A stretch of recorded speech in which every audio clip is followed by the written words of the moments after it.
kwa habari za uhakika, kijamii, michezo, burudani na tunaangalia maeneo yanayotoa huduma za msingi ikiwemo taasisi, vituo vya afya, zahanati, shule, kama kuna kisima, ndio maeneo ambayo tunalenga kuyafikishia umeme kwanza, kwa sababu ni maeneo yanayotoa huduma, ndugu zangu, si ndio hivyo?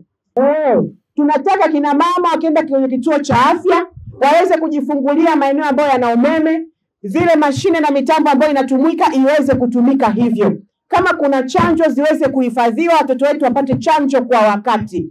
Kwenye vituo vya afya, kwenye zahanati, lakini kwenye visima vya maji, pamoja na shule. Mheshimiwa Rais ametoa hela nyingi sana kwa ajili ya elimu bila ada, wanafunzi waweze kusoma vizuri, ndugu zangu. Kwa hiyo wote kipaumbele ni taasisi, kwa sababu ni maeneo yenye huduma ambayo yanatunufaisha sisi wote. Na sio kwamba mtaa umerukwa, labda kuna mtu amefanya jambo kujipendelea umeme uende sehemu nyingine. Nataka niwaambie ndugu zangu, watumishi wetu hawa wanafanya kazi nzuri sana. Kwa kweli wanafanya kazi ngumu sana. Kwa kweli katika taasisi ambayo imefanikiwa kwa kiasi kikubwa kufikisha umeme kwa weledi na ufanisi mkubwa sana, jamani, ni wakala wetu wa nishati vijijini REA. Kwa hiyo miradi inavyoenda, hakuna mkandarasi anajiamulia.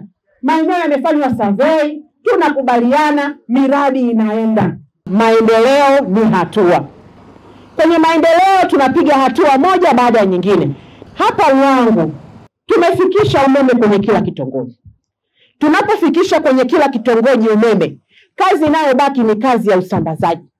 Lakini ukishapata miundombinu, serikali inakuwa imeweka fedha nyingi sana kuleta miundombinu katika maeneo yenu.